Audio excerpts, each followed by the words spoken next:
ನಮಸ್ಕಾರ ವೀಕ್ಷಕರೇ, heartly welcome to ಮೌನ ಎಸ್ ಯೂಟ್ಯೂಬ್ ಚಾನಲ್. ಈ ವಾರದ ಬಿಗ್ ಬಾಸ್ನ ಸೆಟ್ನಲ್ಲಿ ಸುದೀಪ್ ಸರ್ ಅವರು ಹಾಜರಾಗಿಲ್ಲ ಮತ್ತು ಯಾವುದೇ ರೀತಿಯಾದಂಥ ವಾರದ ಪಂಚಾಯಿತಿಯನ್ನು ನಡೆಸ್ತಾ ಇಲ್ಲ.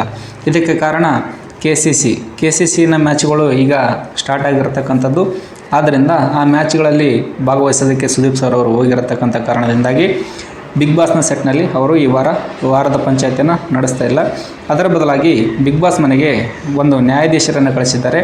ಹೌದು, ಸ್ಯಾಂಡಲ್ವುಡ್ನ ನಟಿ ಶ್ರುತಿ ಅವರು ಈ ವಾರ ಬಿಗ್ ಬಾಸ್ ಮನೆಯಲ್ಲಿ ನ್ಯಾಯಾಧೀಶರಾಗಿ ಒಂದು ಪಂಚಾಯಿತಿಯನ್ನು ನಡೆಸ್ತಾ ಇರತಕ್ಕಂಥದ್ದು. ಈ ಪಂಚಾಯಿತಿಯಲ್ಲಿ ಒಬ್ಬರ ಪರವಾಗಿ ಇನ್ನೊಬ್ಬರ ಪರವಾಗಿ ಒಂದಿಷ್ಟು ಪ್ರಶ್ನೆಗಳು ಮತ್ತು ಅದಕ್ಕೆ ಸಂಬಂಧಪಟ್ಟಂಥ ಸಮರ್ಥನೆಗಳು ಮತ್ತು ಪ್ರತ್ಯಾರೋಪಗಳು ನಡೀತಾ ಇರತಕ್ಕಂಥದ್ದು.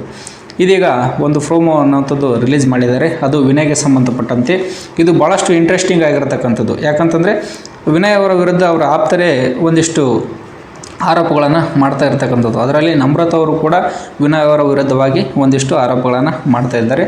ವಿನಯ್ ಅವರನ್ನು ಕಟಕಟೆಯಲ್ಲಿ ನಿಲ್ಲಿಸಿದಾಗ ಶ್ರುತಿ ಅವರು ನ್ಯಾಯಾಧೀಶರಾಗಿ ಒಂದು ಪ್ರಶ್ನೆಯನ್ನು ಕೇಳ್ತಾರೆ. ವಿನಯ್ ಅವರ ವರ್ತನೆ ವಾರದ ದಿನಗಳಲ್ಲಿ ಒಂದು ರೀತಿಯಲ್ಲಿದ್ದರೆ ಸುದೀಪ್ ಸರ್ ಅವರ ಮುಂದೆ ಅನುಕಂಪದಿಂದ ತುಂಬಿರುತ್ತದೆ ಅನ್ನುವಂಥ ಒಂದು ಪ್ರಶ್ನೆಯನ್ನು ಕೇಳ್ತಾರೆ. ಇದಕ್ಕೆ ನಮ್ರತಾ ಅವರು ಮೊದಲನೇದಾಗಿ ರಿಯಾಕ್ಟನ್ನು ಮಾಡ್ತಾರೆ.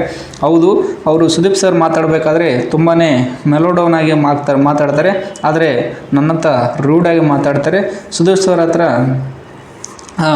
ಸುದೀಪ್ ಸರ್ ಮುಂದೆ ಭಾಳಷ್ಟು ವಿನಯತೆಯಿಂದ ನಡೆದುಕೊಳ್ತಾರೆ ಅನ್ನುವಂಥದ್ದನ್ನು ರಿಯಾಕ್ಟನ್ನು ಮಾಡ್ತಾರೆ.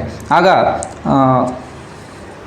ವಿನಯ್ ಅವರು ಕೂಡ ಒಂದಿಷ್ಟು ಶಾಕನ್ನು ಹಾಕ್ತಾರೆ. ಯಾಕಂತಂದರೆ ನಮ್ರತಾ ಅವರು ಕೂಡ ಈ ರೀತಿಯಾಗಿ ಅವರ ಒಂದು ವರ್ತನೆಯನ್ನು ಐಡೆಂಟಿಫೈ ಮಾಡಿದ್ರು ಅನ್ನುವಂಥದ್ರಲ್ಲಿ ರೀತಿಯಲ್ಲಿ ಅವರು ಕೂಡ ಶಾಕನ್ನು ಹಾಕ್ತಾರೆ.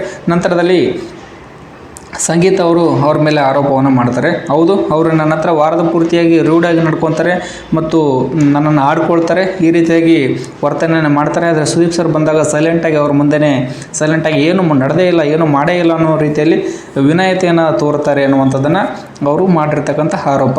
ಆಗ ಸಿಟ್ಟಾದಂಥ ವಿನಯ್ ಅವರು ನಾನು ಯಾರಿಗೂ ಮೆಚ್ಚಿಸೋದಕ್ಕೆ ಇಲ್ಲಿ ಆಟವನ್ನು ಆಡ್ತಾ ಇಲ್ಲ, ಇವರ ಒಂದು ಒಪಿನಿಯನ್ ಕಟ್ಕೊಂಡು ನಾನು ಏನೂ ಆಗಬೇಕಾಗಿಲ್ಲ ಅನ್ನುವಂಥ ರಿಯಾಕ್ಟನ್ನು ಮಾಡ್ತಾರೆ. ಆಗ ಶ್ರುತಿ ಅವರು ನ್ಯಾಯಾಧೀಶರ ಮುಂದೆನೇ ಹೇರು ಧ್ವನಿಯಲ್ಲಿ ಮಾತಾಡ್ತೀಯ, ನೀನು ನನಗೇ ಬಟ್ಟು ತೋರಿಸಿ ಹೇರು ಧ್ವನಿಯಲ್ಲಿ ಮಾತಾಡ್ತೀಯ ಅನ್ನುವಂಥದ್ದನ್ನು ಸಿಟ್ಟಾಗ್ತಾರೆ.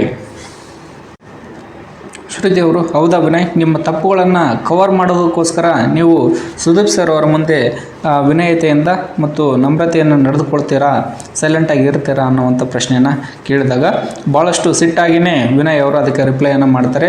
ಇವರನ್ನು ಮೆಚ್ಚಿಸೋದಕ್ಕಾಗಿ ಇವರ ಒಪಿನಿಯನ್ ತೆಗೆದುಕೊಂಡು ನನಗೇನು ಆಗಬೇಕಾಗಿಲ್ಲ ಅಂತ ಸಿಟ್ಟಾಗಿಯೇ ಭಾಳಷ್ಟು ಕೋಪದಿಂದನೇ ಅವರು ರಿಪ್ಲೈಯನ್ನು ಮಾಡ್ತಾರೆ. ಇವರು ಮಾಡಿರ್ತಕ್ಕಂಥ ರಿಪ್ಲೈಗೆ ನ್ಯಾಯಾಧೀಶರಾಗಿರ್ತಕ್ಕಂಥ ಶ್ರುತಿಯವರು ಕೂಡ ಭಾಳಷ್ಟು ಸಿಟ್ಟಾಗ್ತಾರೆ.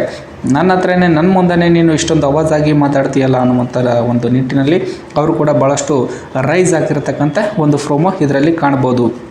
ಅದೇನೇ ಆಗಿರಲಿ, ವಿನಯ್ ಅವರು ಮೊದಲಿನಿಂದನೂ ಒಂದು ಅಗ್ರೆಸಿವ್ ಸ್ವಭಾವವನ್ನು ಹೊಂದಿರತಕ್ಕಂಥ ವ್ಯಕ್ತಿ. ಬಿಗ್ ಬಾಸ್ನ ಮೊದಲನೇ ದಿನಗಳಿಂದ ಹಿಡಿದು ಇದುವರೆಗೂ ಅವರು ಯಾರ ಹತ್ರನೂ ಕೂಡ ನಾಟಕದ ರೀತಿಯಲ್ಲಿ ನಡೆದುಕೊಂಡಿರತಕ್ಕಂಥ ಒಂದು ಪ್ರೋಮೋವನ್ನು ಕೂಡ ನಾನು ನೋಡಿಲ್ಲ ಮತ್ತು ಒಂದೇ ಒಂದು ಘಟನೆಗಳನ್ನು ಕೂಡ ನೋಡಿಲ್ಲ. ಅವರು ಎಲ್ಲ ಒಂದು ಸನ್ನಿವೇಶಗಳಲ್ಲೂ ಕೂಡ ಒಂದೇ ರೀತಿಯಾಗಿ ರಿಯಾಕ್ಟ್ ಆಗ್ತಕ್ಕಂಥ ಮನುಷ್ಯ. ಅವರು ಅವರು ಎಂಥವರೇ ಆಗಿದ್ದರೂ ಕೂಡ ಅವರು ಒಂದೇ ರೀತಿಯಲ್ಲಿ ನಡೆದುಕೊಳ್ತಾರೆ ಮತ್ತು ಏರು ಧ್ವನಿಗಳಲ್ಲೇ ಮಾತಾಡ್ತಕ್ಕಂಥ ಸ್ವಭಾವವನ್ನು ಹೊಂದಿರತಕ್ಕಂಥ ಮನುಷ್ಯ. ಅವರು ಸ್ವಭಾವವೇ ಆಗಿರತಕ್ಕಂಥದ್ದು, ಯಾರಿಗೂ ಅಂಜೋಲ್ಲ ಅನ್ನುವಂಥ ರೀತಿಯಲ್ಲಿ ಅವರು ನಡೆದುಕೊಳ್ಳುವಂಥ ಸ್ವಭಾವ ಆಗಿರತಕ್ಕಂಥವ್ರು.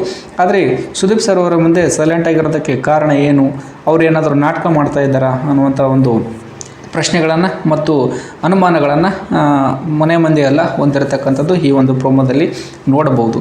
ಸುದೀಪ್ ಸರ್ ಅವರ ಮುಂದೆ ಅವರು ಸೈಲೆಂಟಾಗಿರೋದಕ್ಕೆ ಕಾರಣಗಳನ್ನು ಎರಡು ರೀತಿಯಲ್ಲಿ ನಾವು ಅರ್ಥೈಸ್ಕೊಳ್ಬೋದು. ಒಂದು, ಮನೆಯವರ ಪಾಯಿಂಟ್ ಆಫ್ ವ್ಯೂವಲ್ಲಿ ನೋಡೋದಾದರೆ ಅವರು ಹೇಳಿರ್ತಕ್ಕಂಥ ಆರೋಪಗಳು ಕೂಡ ಸತ್ಯ ಆಗಿರ್ಬೋದು. ಸುದೀಪ್ ಸರ್ ಅವ್ರ ಮುಂದೆ ನಾನು ರೂಢಾಗಿ ಏನಾದರೂ ನಡ್ಕೊಂಡ್ರೆ ಸುದೀಪ್ ಸರ್ ನನಗೆ ಕ್ಲಾಸನ್ನು ತೆಗೆದುಕೊಳ್ಬೋದು ಮತ್ತು ಅವರ ದೃಷ್ಟಿಯಲ್ಲಿ ನಾನು ಕೆಟ್ಟವನಾಗ್ಬೋದು ಅನ್ನುವಂಥ ಒಂದು ನಿಟ್ಟಿನಲ್ಲಿ ಅವರು ಸುಮ್ಮನಾಗಿರ್ಬೋದು ಅಥವಾ ಸೈಲೆಂಟಾಗಿ ವರ್ತನೆಯನ್ನು ಮಾಡ್ತಾ ಇರ್ಬೋದು.